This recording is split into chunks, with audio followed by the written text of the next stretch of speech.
Hi, I'm Roger Houghton. And I'm Jordan Peralt. And you're watching another great installment of DR News. The students of DR News work hard to bring you the stories, the news, the truth.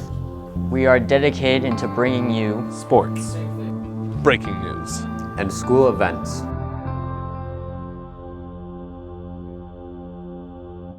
With Spirit Week quickly approaching, there is something we can do to help people less fortunate. And that's a can drive. Here's more. Dry goods and non-perishable items are being collected by your student government and the Dighton and Rehoboth Boys before school from Monday, November 18th to Friday, November 22nd. Each item collected will earn a Spirit Week point for your class. So Jordan, there's talk of there being a combined prom for juniors and seniors next year. Oh, what's that all about? Well, Hannah went around and interviewed kids and faculty. Today we went around to ask students what they thought about the idea of prom being combined for next year. Well, hopefully I won't be here again, so it doesn't really matter to me. So that was just an idea that we're floating out there, trying to combine the two proms. That way they can get better venues on better nights. I know we've had some great venues in the past, but unfortunately they're like on a Tuesday night or a Wednesday night. We're looking to try to get those great venues on good nights, like a Friday night. I definitely don't think it's a bad idea. I know I've heard from people in student government that it'll save money. We're looking at cost effectiveness as well. I don't have the data, but we're looking into the data on the average amount of money each student spends on a prom. Polling some students, females in particular, they spend up to $600 on each prom. If they go to the junior prom and the senior prom, they're spending almost $1,200 each year. Next Friday is the third annual DECA Volleyball Showdown. It's $5 per player and $3 for students who simply wish to watch. Tim, Matt, and John went around the school asking students, would you rather? People make a lot of stupid decisions in life, but what happens when the only decisions you can make are stupid? Hey Ricker, would you rather always shiver or rather always sweat? I don't know, what would you do? I'm always sweating. Curtis, would you rather have hiccups for the rest of your life or feel the need to sneeze but never be able to? Probably hiccups for the rest of my life. So, John, would you rather eat 2 sticks of butter or eat an entire cup of salt? I'll eat 3 cups of salt, just because.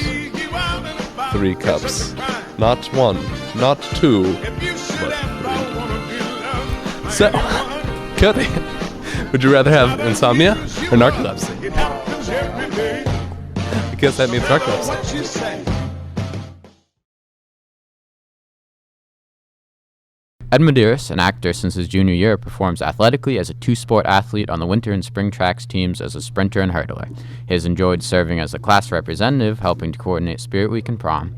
Ed is also actively involved as the treasurer of the Latin Club and a student representative on the advisory committee to the school committee.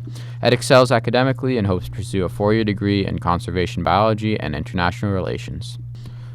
Elizabeth Beskid recently completed the handcrafting of several banners displaying our core values outside the main office, if you are wondering where those came from. She is a member of the Drama Club, helping with the lighting and costumes for the show. Elizabeth works part-time at Uncle Ed's and is also a Girl Scout who will begin her Gold Project soon. A 2-year member of the National Honor Society, Elizabeth also excels academically and will pursue a 4-year degree upon graduating this spring. When you see either of these fantastic students in the hall, be sure to give them a high five. For this year's Spirit Week, there's going to be a penny drive. 1 penny equals 1 point when placed in your own class's jar. Yet, if you put silver and paper money in another class's jar, they get deducted points. 25 points per quarter and minus 100 points per dollar.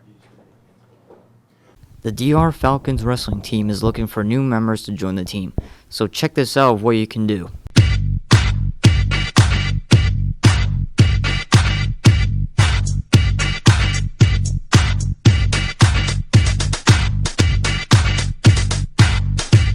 Contact Mr. Lovejoy to join now. Are you interested in theater? Are you free November 21st or November 22nd at 6 p.m.? Then you should come to 12 Angry Jurors in the auditorium.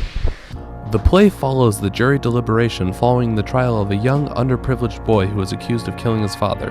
The events that follow will shock, astound, and excite any worthy audience. The play bolsters the powerful dramatic performances of your Dighton Rehoboth classmates. So come on down and enjoy the show. What are you wearing for Spirit Week, DR? Whatever it is, it better not be inappropriate. With pop culture and Red, White, and Blue Day quickly approaching, we must inform you of this year's Spirit Week dress code for the 4 most glorious days of the school year. Footwear must be worn at all times, and you must wear appropriate attire. You cannot cover your face with any clothing and cannot wear any dangerous jewelry. No exposure of skin at the waist and no holes in the fabric of your pants. You cannot have any offensive graphics on your clothing, and you cannot wear face paint, that's right, or masks, or sunglasses. I'm here with Isaiah. Isaiah, what do you want to see people dress up as for Spirit Week? I want to see people dress up like Keith DuBois. Seth Amaral. This. Miley Cyrus. It's a party in the USA. Matt Novella. Ooh. So funny. Once again, we come to the close of another episode of DR News. My name is Jordan Peralt. And my name is Roger Houghton. Goodbye, DR.